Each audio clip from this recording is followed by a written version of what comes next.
Por mendoj që bën gjithmonë sens që të kesh një hap para, një hap mbrapa varësi të arritjeve që ke bërë, të objektiva reale, se ka disa zona që dihet që nuk i fiton Partia Demokratike. Pra nuk mund të vërtetësh nuk u fitu kjo zonë dhe automatikisht një hap mbrapa, ka qarqe që si ka fitu ndonjëherë Partia Demokratike. Po këtu objektivi është brenda vetes, që do të thotë ke qenë 40%, a ke shkuar 41 apo ke shkuar 39. Pra ke bërë hapin para apo ke bërë hapin mbrapa, kështu bëhet llogaria. Jo detyrimisht i ke fituar apo jo.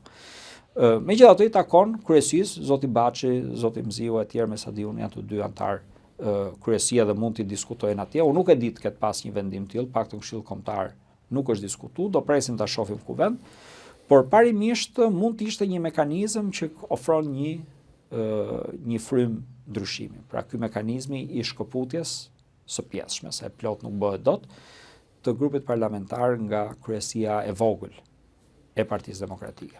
Ali Mehmeti, më jep komentin tënd. Dies që ta provoj. Edhe sepse shive, parlamentarët ton, pra të Partisë Demokratike, kanë një detyrë të vështirë tash në këtë lloj qeverie, me këtë lloj numrash përfaqësie në parlament dhe janë mjaftueshëm të ngarkuar dhe kanë mjaftueshëm ngarkesë në këtë drejtim. Nga krau tjetër të merr dhe me strategjinë e zgjedhjeve të ardhshme, ndoshta mund të ishte e tepërt për këdo. Është një barë që është e vështirë të arrin ta majnë, ndoshta jo të gjithë e majnë, dikush po jo të gjithë. Dhe në këtë drejtim do duhet të jemi efikas. Pra ata kanë betejën e tyre parlamentare, disa tjerë mund të kenë betejën e tyre në drejtimin e forcës politike për karshi zgjedhjeve të ardhshme. Po ky është vendim që do i takoj kryesisë për ta marrë dhe kuvendit për ta marrë shumë shpejt. Pra do t'i vëmë për shumë pak ditë. Unë po ju them argumentet plus pro dhe kontra për të dy llojet e qëndrimeve. Pra më e kontrolluar, më e qartë, e kristalizuar, më pak çuditëra se çfarë mund të ndodh në rast se është i njëjti grup, pra dhe këtu dhe aty, dhe një mundësi për të ecë përpara, për të pas një lëvizje, një hapje dhe ndoshta për të afruar dhe njerëz tjerë nga jashtë forcës, nëse këto do ishin dy entitete relativisht të ndara. Ali Mehmeti, më jep komentin tënd të sinqert për zgjedhjen e kryetarit. Duhet të kishte një kandidat tjetër, duhet lejoj gara në PD për kryetarin?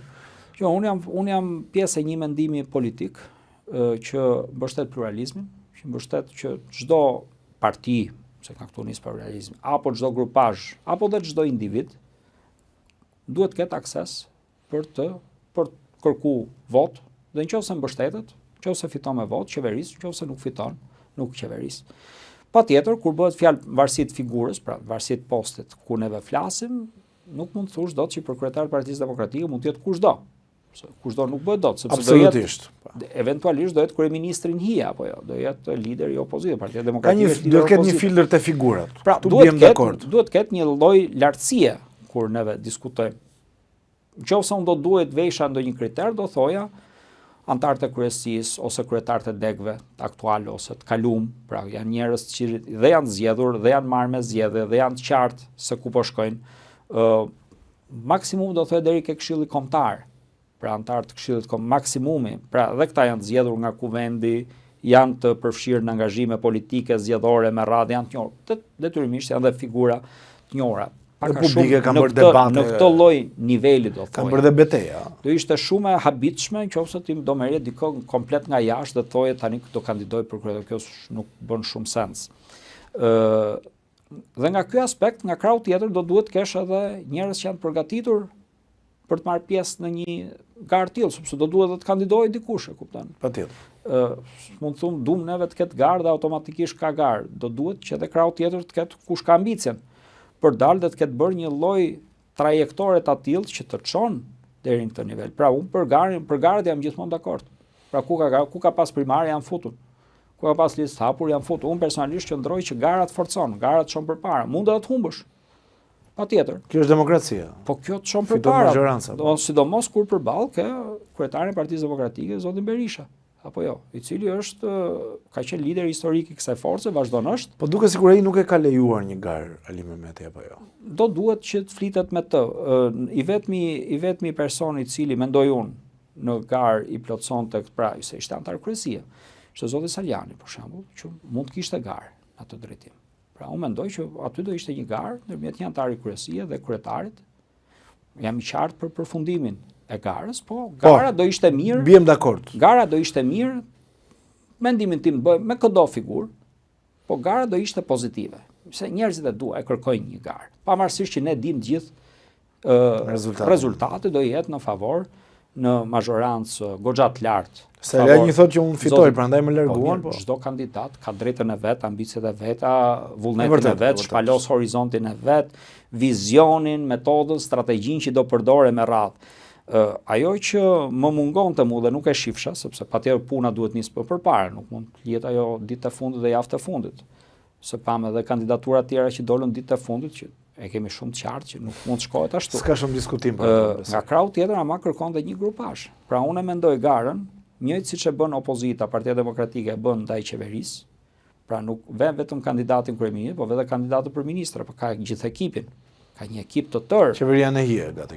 Unë prandaj thash qeverisja e PD-s 2026. Kështu që mendoj që edhe po të kishte pas një garë reale, konkrete, të vërtet brenda Partisë Demokratike, do duhet ishte të shihej edhe grupazhi, pra kush do jetë kandidati për sekretar të përgjithshëm, kush do jenë kandidatë për nënkryetar. Po duhet një garë kush do jenë kandidatë për sekretariate, për këshill kombëtar, me radhë. Pra në çdo nivel, për një garë reale po flasun.